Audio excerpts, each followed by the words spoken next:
राधे कृष्णा।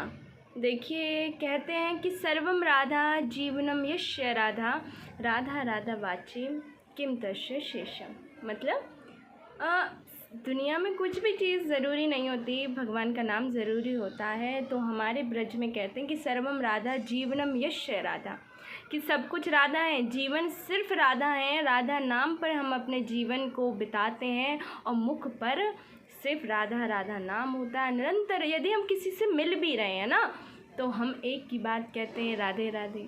क्यों कहते हैं?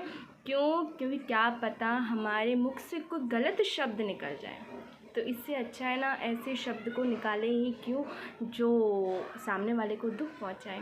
ऐसा शब्द उच्चार करें जिससे ठाकुर जी की प्राप्ति हो। और ठाकुर जी भी अकेले जब ब्रज की गलियों में घूमते हैं, बैठते हैं, उठते हैं, तो एक ही शब्द का उच्चारण करते हैं, वो कौन सा है? राधे राधे।